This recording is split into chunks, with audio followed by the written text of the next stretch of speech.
आदरणीय मोठे दादा,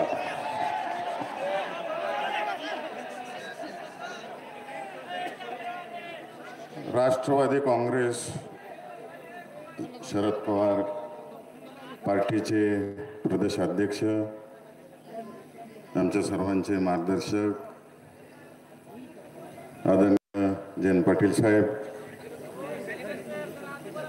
आदरणीय बाळदादा, आदरणीय मदनदादा,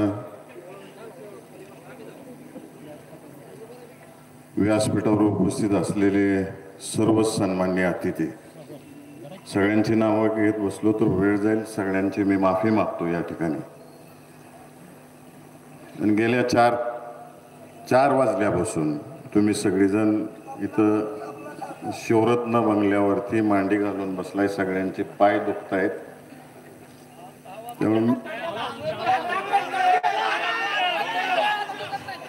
मी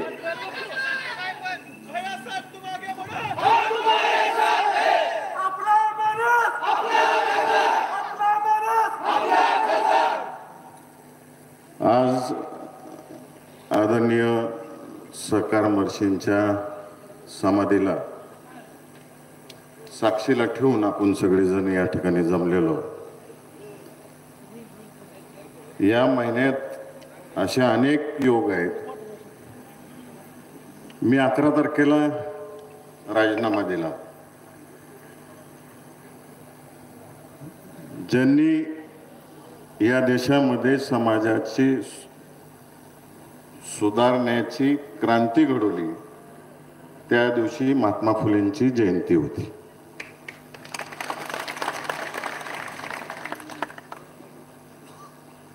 आज निर्णय करतोय मी, मोहिते पाटील कुटुंब निर्णय करते. आपण सगळेजण, तुम्ही दादांवर प्रेम करणारे सर्व कार्यकर्ते आज निर्णय करतो. आणि योगायोग बघा, ज्यांनी आपल्याला देशाला समाज व्यवस्थेची राज्यघटना लिहून दिली, ते परमपूज्य भारतरत्न डॉक्टर बाबासाहेब आंबेडकरांची जयंती आहे.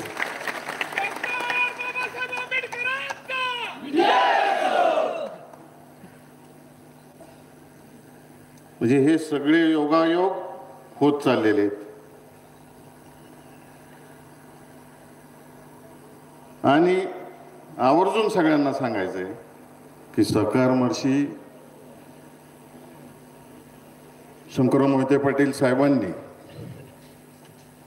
कधीही कोणताही निर्णय करायचा झाला तर जनतेला, कार्यकर्त्यांना विश्वासात घेतल्याशिवाय निर्णय केलेला नाही.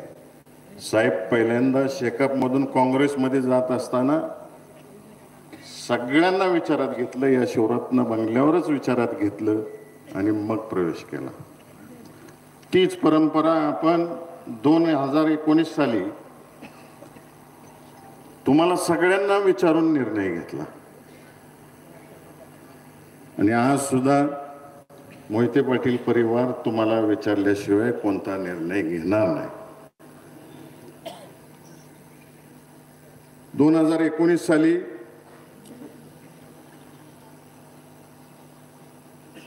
पक्षाने आदेश दिला की दुसऱ्या दिवशी मोठे दादांनी आपल्याला सगळ्यांना सांगितले आपल्याला काम करायचंय. तुम्ही काही प्रश्न विचारला नाही आणि आपण एका उमेदवाराला निवडून दिलं. रणजितदादांनी, बाळदादांनी इथं घोषणा केली याच शिवरत्न बंगल्याच्या हिरवड्यावर, याच ठिकाणी, आणि आपण 1,16,000 मतांनी निवडून दिलं.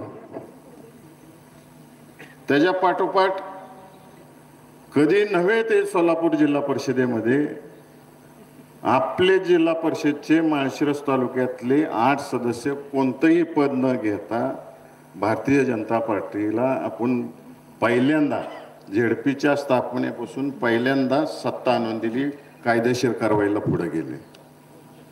त्याची इतिहासात नोंद झाली. माळशिरसला आपण आमदार दिला.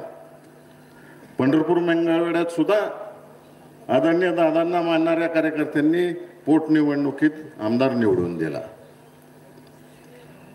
पक्षाने जे जे कार्यक्रम सांगितले ते कार्यक्रम आपण सगळ्यांनी राबवले.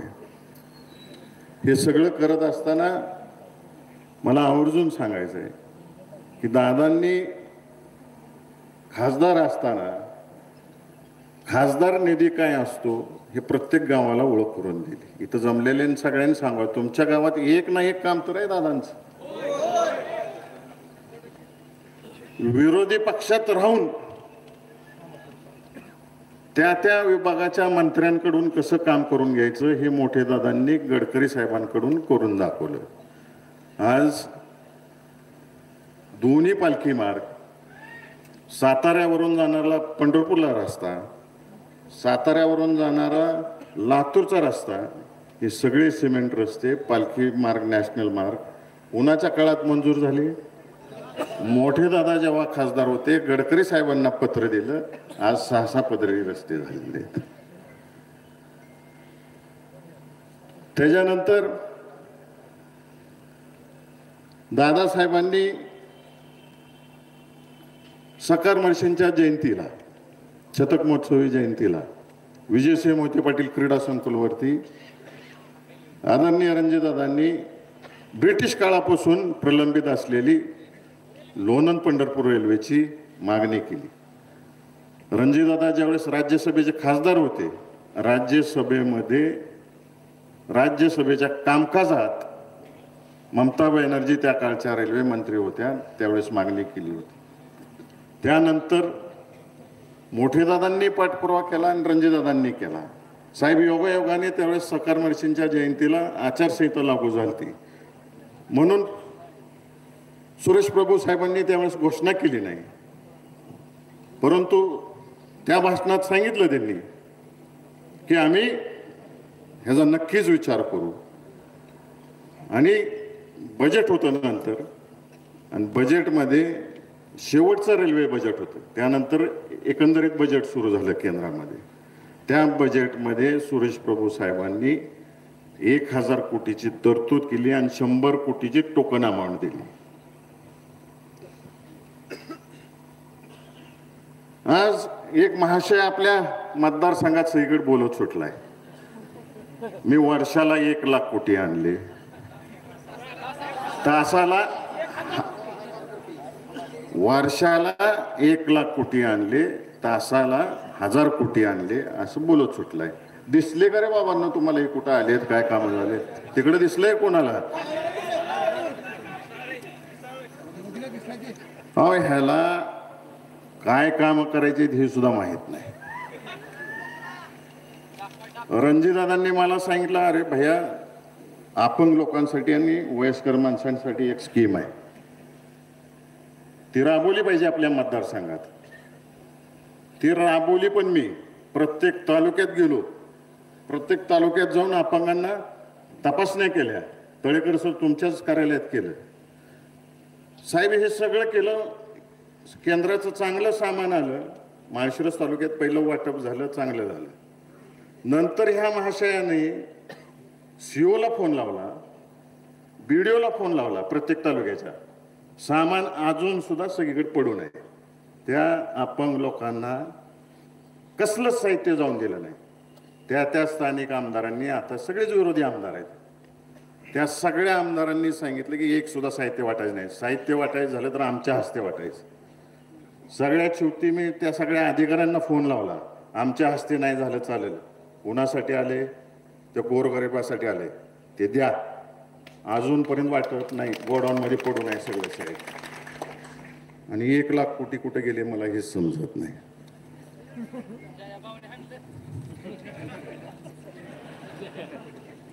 आदरणीय दादासाहेबांनी नीरा देवघरचं धरण जेव्हा मंजुरी करायची होती 80च्या दशकामध्ये, निलंगेकर साहेबांसमोर प्रेस्टिजचा इश्यू केला आणि ते धरण मंजूर करून घेतलं. नंतरच्या काळात रामराजे साहेबांनी सुद्धा त्यात योगदान दिलं.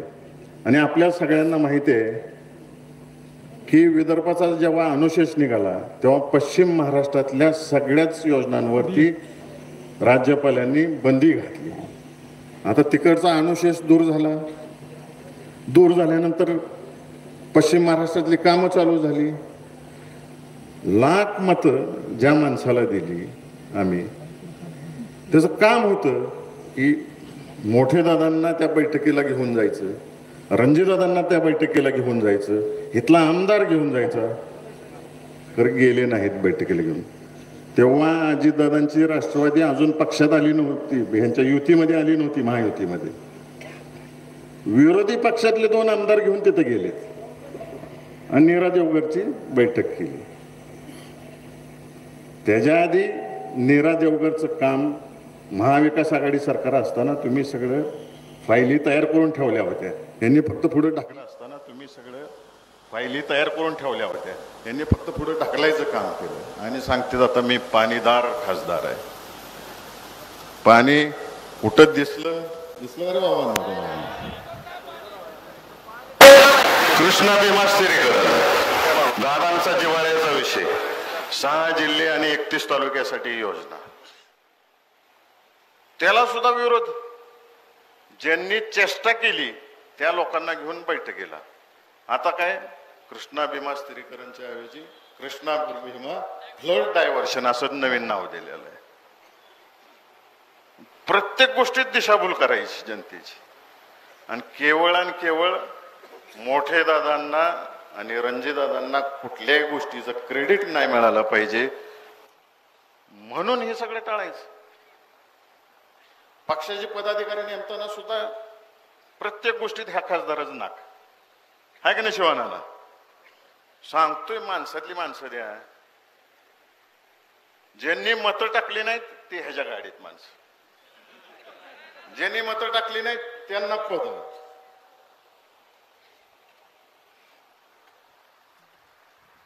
दिवाळीच्या पाडव्याला मी इच्छा व्यक्त केली, मला खासदार की पदासाठी मी इच्छुक आहे म्हणून,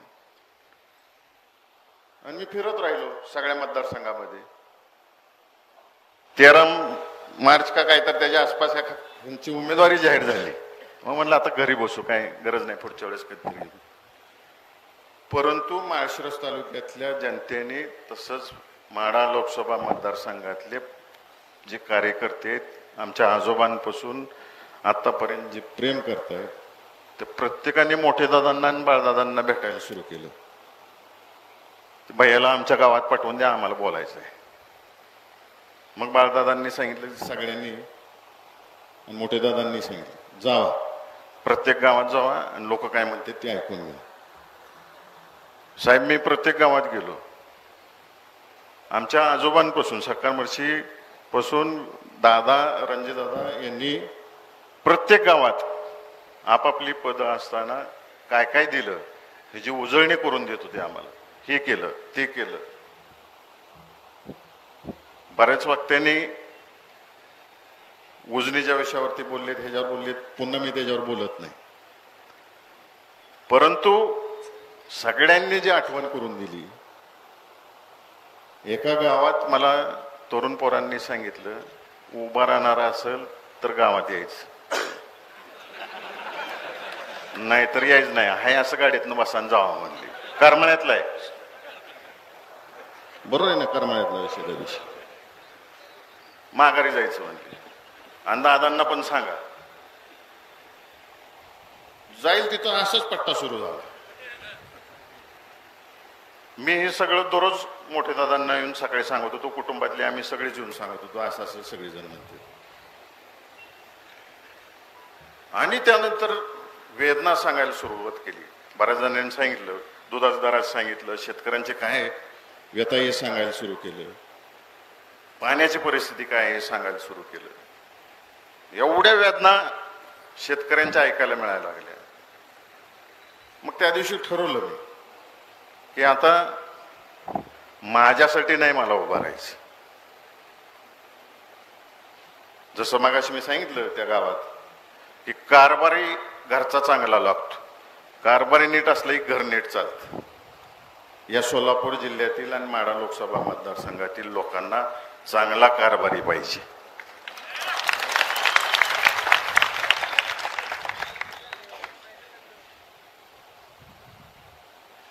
आणि चांगला कारभार करण्याच्या दृष्टिकोनातून सक्कारमर्शींनी पण शिकवण दिली आणि मोठे दादांनी पण दिलेली आम्हाला.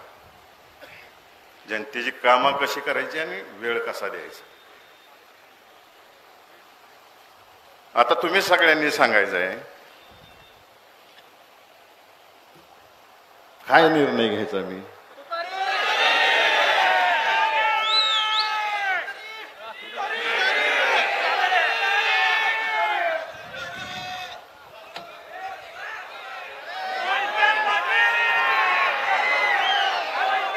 तुमच्या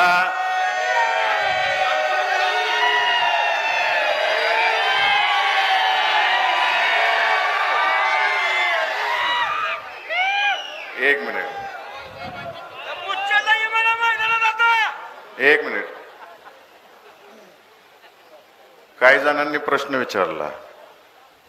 मागच्या वेळेस पवार साहेबांना सोडून गेला.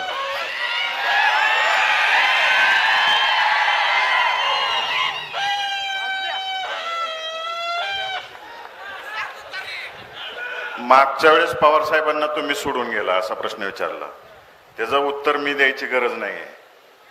60-65 वर्षामध्ये पवार साहेबांनी आणि दादांनी एकामेकाची दोस्ती आणि ऋणानुबंध काय जपलेत हे तुम्हाला सगळ्यांना माहिती आहे. आणि मेहबूबबाईंनी का दुरावा झाला मी सांगण्यापेक्षा मेहबूबबाईंनी मागाशी सांगून टाकलेला आहे. त्यामुळं आता तो प्रश्न कुणी विचारायच्या भानगडीत अजिबात पडू नका. आणि दुपारी दोस्ताना सगळ्या दादांच्या सांगण्यावरून इथं जेवढी बसलीत ना त्या सगळ्यांनी एका रात्रीत तुला आमदार केला.